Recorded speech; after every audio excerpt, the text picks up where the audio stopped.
ರೈತರು ದೇಶದ ಬೆನ್ನೆಲುಬು. ರೈತರಿಗೆ ತೊಂದರೆ ಆದ್ರೆ ಕೋಲಾರ ಬಂದು ಇಲ್ಲಿ ಕುತ್ಕೊಳ್ತದೆ, ಕಷ್ಟ ಆಗ್ತದೆ.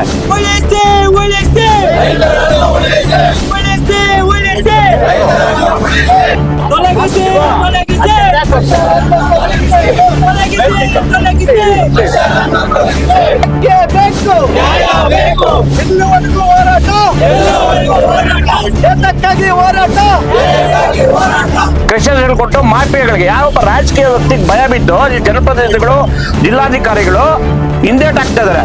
ಕೋಲಾರ ಜಿಲ್ಲಾಧಿಕಾರಿ ಕಚೇರಿ ಮುಂದೆ ಕುತ್ಕೊಂತೀರಿ, ಯಾವುದೇ ಅಧಿಕಾರಿಗಳಾಗ್ಬೋದು ಏನೋ ಜನಪ್ರತಿನಿಧಿಗಳಲ್ಲಿ ಕೋಲಾರಕ್ಕೆ ಸೇರ್ಸಲ್ಲ. ಪರ್ಮಿಷನ್ ಕೊಡಕ್ಕೆ ಒಬ್ಬ ಪೊಲೀಸ್ ಅಧಿಕಾರಿ ಹಿಂದೇಟ್ ಆಗ್ತಾರೆ ಅಂದ್ರೆ ನಮ್ಮ ರೈತರ ಭಾವನೆ ಕೇಳೋರು ಯಾರು? 30 ಕಾರ್ಗಳಲ್ಲಿ ಬರ್ತಾರೆ, ವಿಡಿಯೋಗಳಿದೆ, ಧಮಕಿ ಹಾಕ್ತಾರೆ. ಅವ್ರ ಮೇಲೆ ಏಕಾಏಕಿ NCR ಕೊಡ್ತಾರೆ. ಯಾರಿಗೆ? 20 ಸತಿ ಸ್ಟೇಷನ್ ಹತ್ರ ತಿರುಗಿದ್ದಾರೆ, 20 ಸತಿ DCF ಹತ್ರ ಹೋಗಿದ್ದಾರೆ. ಇವ್ರು ಕೇಳೋರಿಲ್ಲ. ಕಾರ್ಗಳಲ್ಲಿ 30 ಕಾರಲ್ಲಿ ಬಂದು ನೀವು ಕಂಪ್ಲೇಂಟ್ ಕೊಡೋಂತ ಉದ್ದೇಶ ಏನು? ಭಯ ಇಕ್ಸಕ್ಕ? ಇಲ್ಲಿ ಯಾರು ದಿಗಿಲ್ ಬಿಡೋರು ಆಗಿಲ್ಲ. ಕೋಲಾರದಲ್ಲಿ ಗಂಡು ಮೆಟ್ಟಿನ ನಾಡಿದ್ದು ಹೋರಾಟಗಳು ದೌರ್ಭೂಮಿ ಇದು ಕೋಲಾರ. ಇಲ್ಲಿ ಹುಟ್ಟಿದ ಮೇಲೆ ಪ್ರತಿಯೊಬ್ಬನ ರಕ್ತನ ಬಿಸಿ ಆಗಿರ್ತದೆ. ಏನೋ ಇದು ಬಾರ್ಡರ್ ಇದೆ ಅನ್ಬಿಟ್ಟು ಇಲ್ಲಿ ಎದುರ್ಸಕ್ ಬಂದ್ರೆ ಎಲ್ಲ ಬಂದು ಇಲ್ಲಿ ಕುತ್ಕೊಂತಾರೆ ಕೋಲಾರದವರೆಲ್ಲ. ರೈತರಿಗೆ ತೊಂದರೆ ಆದ್ರೆ ನಾನೊಬ್ಬ ರಾಜಕೀಯ ವ್ಯಕ್ತಿ ಅಂತ ಬರೋದೇ ಇಲ್ಲ. ಇಲ್ಲಿ ಸಾಮಾನ್ಯ ಒಬ್ಬ ರೈತ ಪರ ಹೋರಾಟಗಾರನಾಗಿ ಬರ್ತೀನಿ. ಇದನ್ನ ಗಮನಿಸ್ತಾರೆ ನೀವೆಲ್ಲರೂ ಅಷ್ಟೇ. ರೈತರು ದೇಶದ ಬೆನ್ನೆಲುಬು. ರೈತರಿಗೆ ತೊಂದರೆ ಆದ್ರೆ ಕೋಲಾರ ಬಂದು ಇಲ್ಲಿ ಕುತ್ಕೊಳ್ತದೆ, ಕಷ್ಟ ಆಗ್ತದೆ. ಮಾರ್ಜಿನಲ್ಲಿ ತಿಪ್ಪೇನಹಳ್ಳಿ ಈ ಭಾಗದಲ್ಲಿ ಒಂದು ಕ್ರಷರ್ ತೆಗ್ದಿದ್ದಾರೆ. ಇಲ್ಲಿ ಕ್ರಷರ್ ತೆಗೆದ್ಬಿಟ್ಟು ತುಂಬಾ 6 ಎಕರೆಗೇನೋ ಅವ್ರ ಗ್ರಾಂಟ್ ಆಗಿದೆ. ಮತ್ತೆ ಇನ್ನೊಂದು 4 ಎಕರೆ 2 ಎಕರೆ ತಗೊಂಡಿದ್ದೀರಿ ಅಂತ ಹೇಳ್ತಾರೆ. ಅದ್ರ ಬಗ್ಗೆ ಸೂಕ್ತವಾದ ದಾಖಲೆ ಆಗಲಿಲ್ಲ. ಮತ್ತೆ ಇಲ್ಲೆಲ್ಲ ವ್ಯವಸಾಯಕ್ಕೆ ಯೋಗ್ಯವಾದಂತ ಜಮೀನು, ಬರಡು ಪ್ರದೇಶ ಅಲ್ಲ ಇದು, ಕೆಂಪು ಭೂಮಿ. ನೀವು ನೋಡಿದಾಗ ಗೊತ್ತಾಗುತ್ತೆ. ಪಕ್ಕದಲ್ಲಿ ಬಾಳೆ ತೋಟ ಇದೆ. ಮೊದಲನೇದಾಗಿ ಕೋಲಾರ ಜಿಲ್ಲೆ, ಕೋಲಾರ ಕೃಷಿ ನಂಬಿರುವಂತ ಜಿಲ್ಲೆ. ಇವತ್ತು ನೀವು ಮಂಡ್ಯ ಮೈಸೂರು ಭಾಗದಲ್ಲಿ ಹೋಗಿ 24 ಗಂಟೆ ನೀರು ಬರ್ತದೆ. ಅಲ್ಲಿ 2 ಬೆಳೆ ಬೆಳೆಯೋದು, ಒಂದು ಭತ್ತ, ಕಬ್ಬು.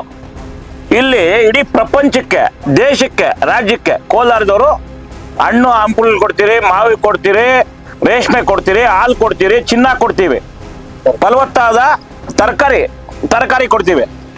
ಆದ್ರೆ ಕೂಡ ಇಲ್ಲಿ ನಮ್ಗೆ 1800-2000 ಅಡಿಗೆ ಹೋಗಿದೆ ನೀರು.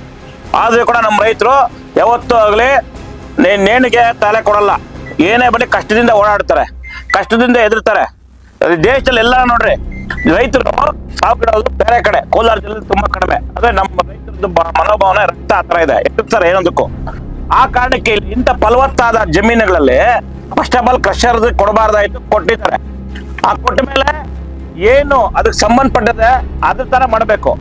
ಇವತ್ತು ನಮ್ಮ ರೈತರು ಒಂದು 10 ಜನ ಹೋಗ್ತಾರೆ ಮೈನ್ಸನ್ ಜಿಯಾಲಜಿಸ್ಟ್ ಆಫೀಸ್ಗೆ, ಉಡಾಪೆ ಉತ್ತರ ಕೊಡ್ತಾರೆ, ಕುಣ್ಸಲ್ಲ, ಹೆಣ್ಮಕ್ಳು ಬಿಟ್ಟು ದೌರ್ಜನ್ಯ ಮಾಡ್ತಾರೆ. ನಾನೊಂದ್ಸತಿ ಬಂದಿದ್ದೆ ಇಲ್ಲಿಗೆ, ಅವ್ರು ಯಾರೋ ಹಿಂದಿ ಜನ ಬರ್ತಾರೆ, ಅದ್ರಲ್ಲಿ ಒಬ್ಬನ ಕನ್ನಡ ಬರ್ತಾರೆ, ಮಾತಾಡಲ್ಲ ಅವ್ರು.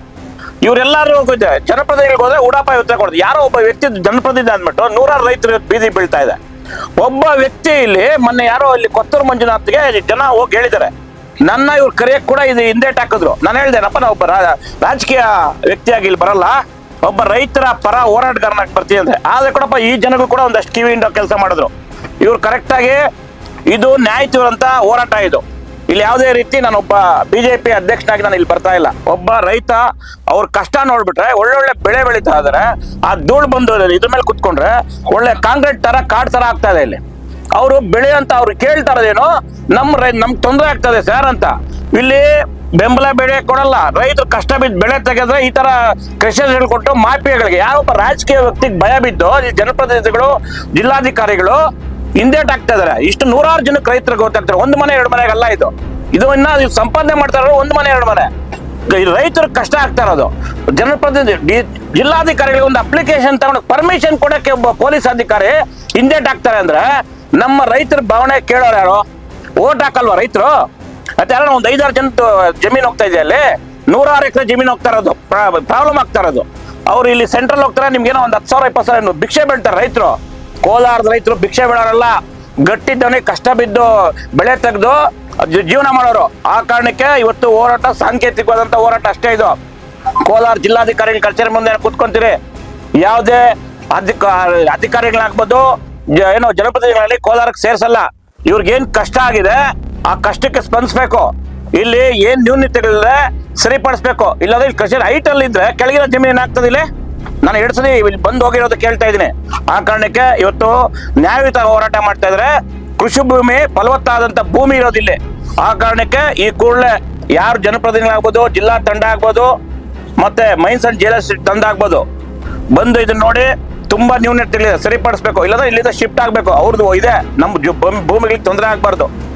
ಇಲ್ಲಿ ಏನೋ ಬಂದು ಯಾವ್ದೋ ಸೆಂಟ್ರಲ್ ಗೌರ್ಮೆಂಟ್ ಇವ್ ಸ್ಕೀಮ್ ಅಲ್ಲಿ ಮಾಡ್ತಾ ಇದೀರಿ ಅಂತಾರೆ. 6 ಎಕರೆಗೆ 25 ಎಕರೆ ಜಮೀನ್ ಹಾಕೊಂಡಿದ್ದಾರೆ. ಸೆಂಟ್ರಲ್ಲಿ ಕಾಲ್ ರಸ್ತೆ ಇದೆ, ಅದನ್ನ ಮುಚ್ಚಾಕಿದ್ದಾರೆ. ನನಗೆಲ್ಲ ಗೊತ್ತಿದೆ, ಮಾಹಿತಿ ಹುಡುಗರೆಲ್ಲ ಇದ್ದಾರೆ. ಇಲ್ಲಿ ಯೂತ್ ಎದ್ದಿರೋದಿಲ್ಲ ಅವ್ರ ಜಮೀನಿಗೆ ಉಳಿಸ್ಕೊಳಕ್ಕೆ, ಭಿಕ್ಷೆ ಬೇಡಕ್ಕಲ್ಲ. ಆ ಕಾರಣಕ್ಕೆ ಸಂಬಂಧಪಟ್ಟ ಅಧಿಕಾರಿಗಳು, ಜಿಲ್ಲಾಧಿಕಾರಿಗಳು, ಜನಪ್ರತಿನಿಧಿಗಳು ಬಂದು ರೈತರಿಗೆ ಆಗಿರೋ ತೊಂದರೆನ ಸರಿಪಡಿಸ್ಬೇಕು. ಇಡೀ ಕೋಲಾರ ಜಿಲ್ಲೆನ ಬಂದ್ ಮಾಡಿ ಈ ಕೃಷಿ ಮುಟ್ಟಬೇಕಾದ್ರೆ. ಮೊನ್ನೆ 30 ಕಾರುಗಳಲ್ಲಿ ಬರ್ತಾರೆ, ವಿಡಿಯೋಗಳಿದೆ, ಧಮ್ಕಿ ಹಾಕ್ತಾರೆ. ಅವ್ರ ಮೇಲೆ ಏಕಾಏಕಿ NCR ಕೊಡ್ತಾರೆ. ಯಾರಿಗೆ? ಇವ್ರಿಗೆ 20 ಸತಿ ಸ್ಟೇಷನ್ ಹತ್ರ ತಿರುಗಿದ್ದಾರೆ, 20 ಸತಿ DCFS ಹತ್ರ ಹೋಗಿದ್ದಾರೆ. ಇವ್ರು ಕೇಳೋರಿಲ್ಲ. ಕಾರುಗಳಲ್ಲಿ 30 ಕಾರಲ್ಲಿ ಬಂದು ನೀವು ಕಂಪ್ಲೇಂಟ್ ಕೊಡೋಂತ ಉದ್ದೇಶ ಏನು? ಭಯ ಇಕ್ಸಕ್ಕ? ಅವ್ರನ್ನೆಲ್ಲ ವಿಚಾರಿಸಿದಾಗ ಹೇಳಿದ್ರು ಯಾರೋ ಮುಂದಾಜ ದೇವರಾಜ ಯಾರೋ ಕಳ್ಸಿಕೊಟ್ಟಿದ್ದೀರಿ ಅಂತ. ಇಲ್ಲಿ ಯಾರು ದಿಗ್ಲು ಬಿಡೋರು ಯಾರಿಲ್ಲ. ಕೋಲಾರದಲ್ಲಿ ಗಂಡು ಮೆಟ್ಟಿನ ನಾಡಿದ್ದು ಹೋರಾಟಗಳು ದೌರ್ಭೂಮಿ ಇದು ಕೋಲಾರ. ಇಲ್ಲಿ ಹುಟ್ಟಿದ ಮೇಲೆ ಪ್ರತಿಯೊಬ್ಬನ ರಕ್ತನೂ ಬಿಸಿ ಆಗಿರ್ತದೆ. ಏನೋ ಇದು ಬಾರ್ಡರ್ ಇದೆ ಅನ್ಬಿಟ್ರೆ ಇಲ್ಲಿ ಎದುರ್ಸಕ್ ಬಂದ್ರೆ ಎಲ್ಲ ಬಂದು ಇಲ್ಲಿ ಕುತ್ಕೊಂತಾರೆ ಕೋಲಾರದವರೆಲ್ಲ. ರೈತರಿಗೆ ತೊಂದರೆ ಆದ್ರೆ ನಾನೊಬ್ಬ ರಾಜಕೀಯ ವ್ಯಕ್ತಿ ಅಂತ ಬರೋದೇ ಇಲ್ಲ. ಇಲ್ಲಿ ಸಾಮಾನ್ಯ ಒಬ್ಬ ರೈತ ಪರ ಹೋರಾಟಗಾರನಾಗಿ ಬರ್ತೀನಿ. ಇದನ್ನ ಗಮನಿಸ್ತಾರ ನೀವೆಲ್ಲರೂ ಅಷ್ಟೇ. ರೈತರು ದೇಶದ ಬೆನ್ನೆಲುಬು. ರೈತರಿಗೆ ತೊಂದರೆ ಆದ್ರೆ ಕೋಲಾರ ಬಂದು ಇಲ್ಲಿ ಕುತ್ಕೊಂತದೆ, ಕಷ್ಟ ಆಗ್ತದೆ. ಯಾವುದೋ ಒಬ್ಬ ವ್ಯಕ್ತಿಗೆ ಹಿತಾಸಕ್ತಿಯಿಂದ 100 ಜನನ ಬಲಿ ಕೊಡೋದು ಎಷ್ಟು ಸರಿ ಅಂತ ನಿಮ್ಮ ಆತ್ಮಸಾಕ್ಷಿ ಕೇಳ್ಕೊಂಡು ಇಲ್ಲೇನು ತೊಂದರೆ ಆಗ್ತದೆ ಸರಿಪಡಿಸ್ಬೇಕು. ಕೃಷಿಯನ್ನ ಎತ್ತಂಗಡಿ ಮಾಡಬೇಕು. ಇದು ನಮ್ಮ ಒತ್ತಾಯ. ಧನ್ಯವಾದ.